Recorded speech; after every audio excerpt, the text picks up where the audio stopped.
5 ఎకరాల మామిడి తోట. దీంట్లో చిన్న గెస్ట్ హౌస్ లాంటి రూమ్ ఉంది. సూపర్ లైన్ మొత్తం మామిడి తోట ఉంది.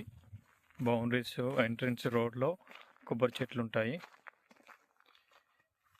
ఇయర్లీ 1,50,000 మనకి క్రాప్ వస్తుంది అమౌంట్. Super site. అన్ని రకాల మామిడి మొక్కలు ఉన్నాయి దీంట్లో. ఇది కొండపోచమ్మ టెంపుల్ నుంచి 6 కిలోమీటర్ల దూరంలో ఉంటుంది. డాంబర్ రోడ్ నుంచి 2 కిలోమీటర్ల దూరంలో ఉంటుంది. విలేజ్ టు విలేజ్ నక్ష రోడ్డుకి ఆనుకొని ఉంటుంది. ఇక్కడ మెయిన్ రోడ్కి 100 ఎకరాల వెంచర్ ఉంది యాసమాట. రాజీవ్ రహదారి హైవే నుంచి 15 కిలోమీటర్లు ఉంటుంది.